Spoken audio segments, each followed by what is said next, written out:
Vanity Fair is planning on featuring this long piece about 4 of Tiger Woods' mistresses. And they're also doing a photo shoot with all the mistresses. Vanity Fair has these promotional videos that they put on the internet, and we have the promotional video for this piece. I thought it was entertaining, so why don't we go to the video and we'll talk about it. I learned that, first of all, temptation is all around us, that there is a great difference in many cases between the public and private lives of well-known champions like Tiger Woods. You don't say. No shit. That sounds like a Seinfeld. Nice, nice, nice. Michelle Braun is known as running arguably one of the premier, she calls it an escort service, before she was taken down by the feds. And I met her at a restaurant in Boca Raton near her home where she was under house arrest. And I have to say it was one of the greatest lunches of my life. Michelle can tell a story like nobody else, and she has a lot of stories to tell. So tell us one, motherfucker. She wasn't telling no stories. That's nice. Jamie says she never was an escort. She was a Las Vegas young woman who would go to clubs there, and that's how she met Tiger Woods. She said she never heard her job was being a young woman in Las Vegas. Michelle came out going to parties. To the national media that she had employed Jamie Jungers as an escort, and Jamie, of course, vehemently denies this. So the truth is somewhere in between. Mindy Lawton was the hostess of the Perkins restaurant just around the corner from Tiger's home and office. This was kind of funny. And Perkins. she was quite like hospitable to me. She took me on a tour She's a waitress at IHOP. Of Tiger's self-contained bubble of a world, which is all contained in one pretty much I'm telling you, Mindy mile or Lawton two beat. radius, where his home is located in one area. That's why His she's office not is a pretty young much woman going almost around to across parties the in street from Vegas that. and working the Perkins restaurant. Where Mindy worked as a But it also shows you Tiger's like, oh yeah, what do you got? Serving up pancakes and this? Yeah, I'm in.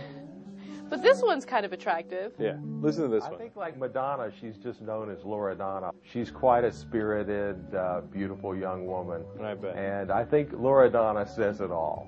In some cases, some of the other women told me that he was notoriously cheap, and Loredana was able to get a shopping spree or two. Oh, good job, and I think that if Loredana. you met Loredana, you would know how she did it. I think Yeah. she's just a very personable young woman, that's and you feel like She's you know personable. her as soon as you meet her. Personable.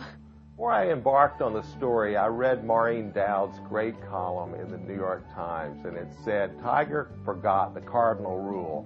Never get involved with women who have 8x10 glossies. And when I read that, I thought, wow, you know, there's 18 or 12 or however many of these women.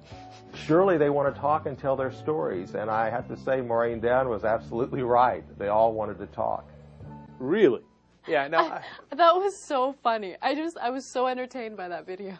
Yeah, I don't know. But you know what? It's not just because it's my bad mood today. Mm-hmm. When I watched it earlier, when I was in a good mood, it kind of pissed me off. It did? Yeah, because Vanity Fair is a somewhat respectable magazine, you know? And actually, they've been doing great work over the last, honestly, like 3-5 years or so. I mean, I had them in some of my, you know, some of the top magazines in the country. And they're ruining their brand? Yeah, I mean, that's a thing. Yeah, what are you doing? That's not real journalism. I mean, it's one thing to have fun with it and stuff, but... And then I found the Perkins restaurant waitress who gave, you know, Tiger a head. And it turns out she had a story to tell. No, I'm not going to give them a hard time about that, because we do that, I think. No, I don't think. I know, but Vanity Fair is not us. I mean, there's something different about it. They're supposed to be doing journalism. Mm-hmm. And it doesn't have to be high-minded. You know me, I don't mind boobs. Mm-hmm. Okay, as long as they don't explode. Okay. But something about that feels off. It gives legitimacy to these women who shouldn't have legitimacy. That's exactly what I was going to say. It's what I complained about. I was like, if these women would stop coming out saying, I got fucked 15 different ways, if we stop giving them a photo shoot and the busted waitress that we talked about with the brown hair, all of a sudden I was like, okay, they took the ugly waitress. I wonder what they're going to possibly do to make her think she's a model when she's standing there going, she's fucking busted still. You're still ugly. So it's making women think that they're all of a sudden going to be a famous supermodel as long as they have sex with Tiger Woods. Exactly. And then it's going to make more of these people run out and do all these scandalous things. And yeah, he did scandalous things too. But then just things like anybody wants to get famous. They're like, oh, as long as I get up under him, I'm gonna be famous. Right. However shady way you can do it. They're going to think, look, Mindy Lawton was busted. I'm busted. Who cares? All I got to do is sleep with a celebrity, and then Vanity Fair is going to come around and make me go do it. Look. Okay, I see what you're saying now. At first I thought, why are they even talking about topics that have to do with Tiger Woods? But you're saying that they're legitimizing these women. Right. And they're encouraging women to do... Okay, then yeah, I agree with that. They shouldn't encourage these women. Right, we're not encouraging them. We're telling you they're busted. Yeah, we talk shit about them. So, okay, I understand now. We do real news. That's we right. tell you the truth. Well, that's what we try to do, but okay. We could pick more weighty topics ourselves, but that's a different question.